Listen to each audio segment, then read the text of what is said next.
Bonjour à tous, ici Pauline Roche.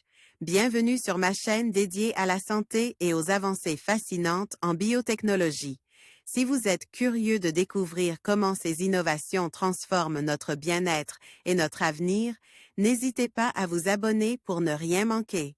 Prêt à en savoir plus? Bonjour Allons-y! à tous, et bienvenue dans cette nouvelle vidéo. Aujourd'hui, je vais vous plonger dans un sujet fascinant, le système nerveux mis à nu, en explorant les synapses et l'impact incroyable de la nanotechnologie sur notre compréhension de ces structures essentielles. Nous allons découvrir comment ces minuscules connexions entre les neurones jouent un rôle crucial dans notre fonctionnement quotidien. Et comment les avancées technologiques nous permettent d'explorer ces mécanismes à une échelle jamais vue auparavant.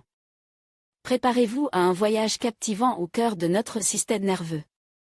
Une équipe de chercheurs de l'INSERM coordonnée par Antoine Trier, directeur de l'unité INSERM 497, associé à une équipe dirigée par Maxime Dahan du laboratoire Casteller-Brossel, CNRS UMR 8552, ENS et Université Pierre et Marie Curie, vient de montrer l'intérêt d'un nouvel outil nanotechnologique pour l'imagerie cellulaire.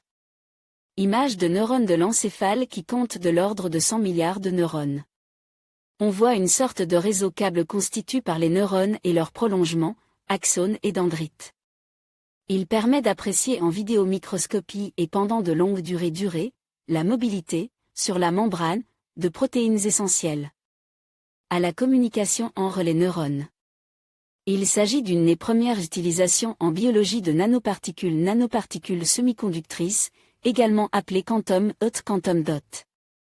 Ces particules dont la taille est de l'ordre de 5 à 10 nanomètres, c'est-à-dire de 5 à 10 milliardièmes de mètres, sont issues des progrès en synthèse des nanomatériaux. Elles vont permettre une exploration très fine et une compréhension des mouvements de molécules sur et dans les cellules. Application qui en a été faite ici met en évidence des aspects insoupçonnés de la dynamique des récepteurs impliqués dans la communication entre les neurones. Ces travaux sont publiés dans la revue Science datée du 17 octobre 2003. La synapse est ce lieu de jonction où s'opère la communication notamment entre deux neurones. Cette communication effectue par l'intermédiaire de récepteurs présents sur la membrane du neurone cible.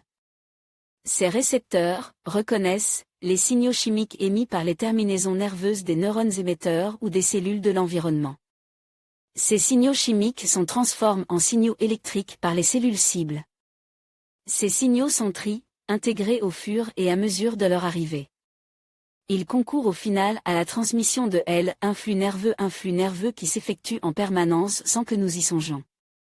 Jusqu'alors, on pensait que la synapse était stable, c'est-à-dire que le nombre et les propriétés des récepteurs présents dans son espace étaient fort peu modifiés d'un instant à l'autre, les modifications ne survenant que dans des circonstances particulières, liées en gros à l'apprentissage. Les travaux d'Antoine Trier montrent qu'en réalité, il n'en est rien. Bien au contraire, la synapse est en équilibre dynamique, autrement dit les récepteurs changent continuellement de localisation. Leur répartition évolue également très rapidement, avec des cinétiques spécifiques selon qu'ils sont à proximité de la synapse, à l'extérieur, ou dans celle-ci. En conclusion, le système nerveux, avec ses synapses complexes, représente un domaine fascinant où la biologie rencontre la technologie. Les avancées en nanotechnologie ouvrent des perspectives prometteuses pour mieux comprendre et traiter les maladies neurologiques. En explorant ces interactions à l'échelle nanométrique, nous pouvons espérer des innovations qui transformeront notre approche de la santé cérébrale. Merci de nous avoir rejoints dans cette exploration passionnante, et n'oubliez pas de vous abonner pour d'autres découvertes sur les merveilles de la science.